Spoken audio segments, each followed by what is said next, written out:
Olá, estamos de volta aqui com o Dr. Arthur Nicoletti, médico especialista em urologia, preparado para resolver os problemas que acometem os homens e as mulheres em alguns casos também, né? Dr. Arthur, nós estamos falando da próstata. Nós sabemos da importância. É uma glândula tão pequenininha, que pesa 20 gramas, 25 gramas em média, mas que muitas vezes pequena, mas pode levar um homem à morte. Pode. Não é mesmo? Então, eu vou falar um pouco, vou querer que tu nos responda, talvez o telespectador esteja ali atento, querendo saber. A próstata, por que cresce? A hiperplasia prostática, vamos falar. Então, muito mais prevalente do que o câncer de próstata é a hiperplasia. A hiperplasia nada mais é do que o crescimento benigno do tamanho da próstata. Como o senhor mesmo falou, o tamanho da próstata varia de 20 a 25 gramas. A gente chegou a operar casos de próstata de 180, de 200 gramas. São próstatas muito grandes. Então, após os 40, 45 anos de idade, por certo estímulo hormonal, que é a testosterona, que vai achar seus receptores no tecido prostático, essa próstata então pode vir a crescer. O aumento do tamanho da próstata não se relaciona com o aumento de chance de câncer de próstata. Então, são doenças que cursam, apesar de uma mesma glândula, mas de maneira separada. O aumento do tamanho da próstata vai aumentar a chance desse homem ter sintomas do trato urinário inferior, principalmente sintomas obstrutivos. Então, não é porque a próstata é grande ou pequena que tem mais ou menos chance de ter sintoma urinário. E também não se relaciona com aumento de chance de câncer, né? Então, basicamente, a gente tem que avaliar esse paciente para a questão sintomática, para saber se existe alguma repercussão dessa próstata para o trato urinário inferior e se essa próstata, de acordo com o tamanho que ela tiver, propor uma terapia adequada.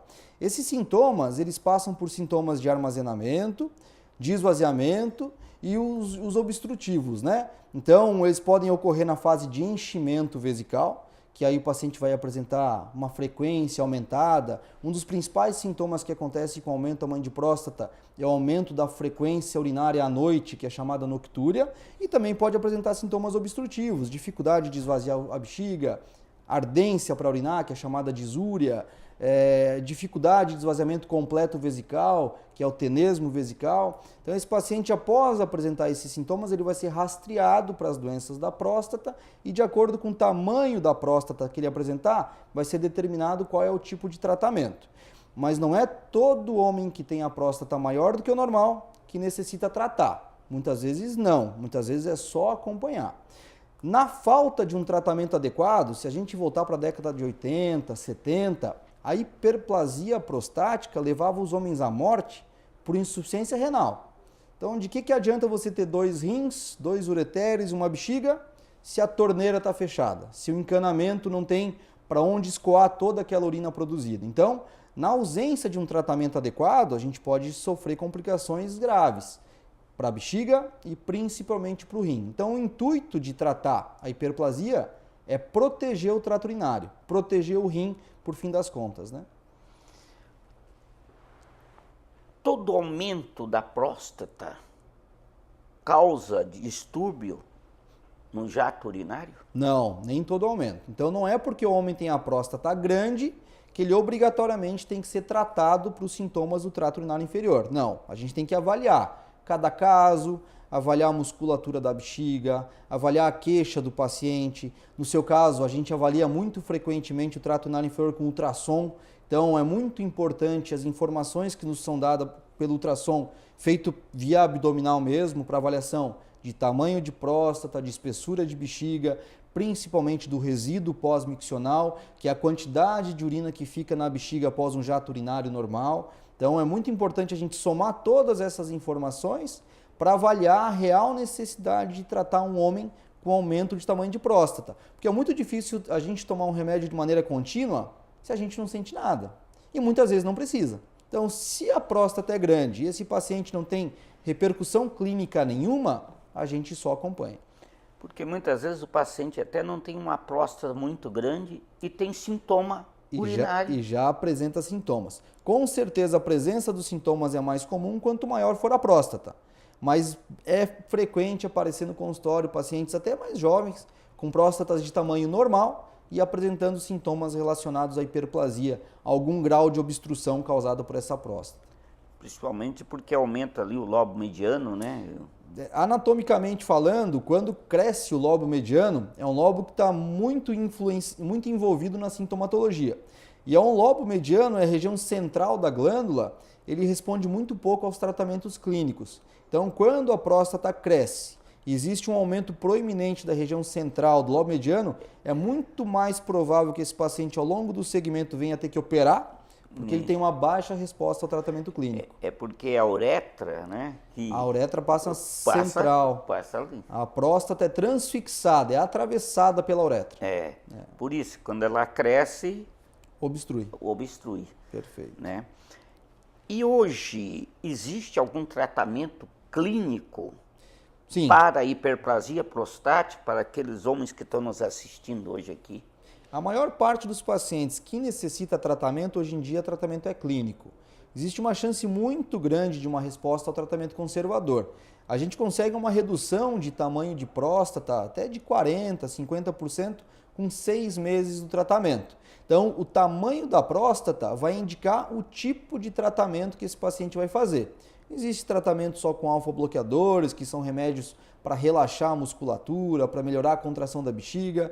Existe tratamento com inibidores da 5-alfa-redutase, que são remédios que vão bloquear os receptores da testosterona na próstata, fazendo com que exista uma redução do tamanho da próstata. A gente hoje em dia sabe que os remédios que antigamente eram usados somente para ereção, que são do tipo do Viagra, do tipo da Tadalafila, eles têm uma função muito importante também no aumento do tamanho da próstata, melhorando o padrão miccional e tratando um possível efeito que pode existir nos homens após os 50, 60 anos de idade, concomitantemente, né, que é a disfunção erétil. Então, a gente tem uma gama de 5, 6, 7 classes de medicamentos que a gente vai identificar para cada paciente qual é melhor, mas com uma alta taxa de sucesso do tratamento conservador do aumento do tamanho da próstata, que seja sintomático, que tenha repercussão. Aquele que não tem repercussão, a gente acompanha, a gente não precisa tratar. Quando é indicada a cirurgia na hiperplasia prostática? Então, ainda hoje existem casos que a gente tem que operar. Então, o lobo mediano, que não respondeu a um tratamento clínico, então na falha do tratamento conservador, a gente acaba indicando uma cirurgia. Na presença de alguma complicação local, como cálculo de bexiga, como um divertículo de bexiga, na presença de infecção urinária de repetição, pela estase urinária, né? A urina que fica represada na bexiga aumenta a chance de uma infecção urinária. Então, infecção urinária de repetição é indicação de cirurgia. Na presença de um sangramento prostático, a próstata é ricamente vascularizada. E quando ela cresce muito, um lobo pode encostar no outro e por infarto prostático pode causar o sangramento. Então, na presença de um sangramento originário da próstata também pode se indicar cirurgia e na retenção urinária. Então, aquele paciente que não consegue urinar, que foi ao longo do tempo piorando os sintomas urinários e chegou um belo dia que ele não conseguiu urinar. Então, esse paciente é uma urgência, né? Ele tem que ir para o hospital, ele tem que ser desobstruído, passado uma sonda vesical de demora e programado de uma maneira organizada, de uma maneira eletiva, a cirurgia da próstata desse paciente. Deixa eu fazer uma pergunta, que eles fazem muito lá na clínica, como fazer exame. Eles têm medo, muitas vezes o homem tem medo de fazer a cirurgia com medo de ficar impotente. Vamos falar no assunto porque os homens estão nos assistindo. Qual é a verdade nisso tudo? A cirurgia da hiperplasia não tem uma associação positiva com a questão da impotência. Então, menos de 1% dos casos de cirurgia de hiperplasia no pós-operatório podem cursar com hipotência. Mas a gente tem que ter em mente que esse é um paciente idoso, já passou dos seus 60, 70 anos de idade, tem outras comorbidades como diabetes, pressão alta, usa outras medicações. Então, muito provavelmente essa impotência da cirurgia por doença benigna não foi causado pela cirurgia, e sim pelas múltiplas comorbidades do paciente, pela idade avançada desse paciente. Então, a cirurgia da hiperplasia, apesar de ter suas complicações, não tem uma associação positiva com a questão de disfunção erétil, de impotência sexual, né? Ela pode gerar em poucos casos, a questão da estenose da uretra. O presidente Michel Temer operou a próstata e teve uma estenose de uretra no pós-operatório, isso é público, né? Foi noticiado pelo hospital que ele operou. A questão da infecção urinária, então tudo que se opera na presença da urina tem 2 a 3% de chance de ter uma infecção urinária no pós-operatório. Então são complicações muito mais brandas, muito mais benignas. E a disfunção erétil não tem uma associação positiva no tratamento da doença benigna, da hiperplasia. Muito bem, nós vamos fazer mais um breve intervalo e já retornamos já com esse assunto que está tão interessante.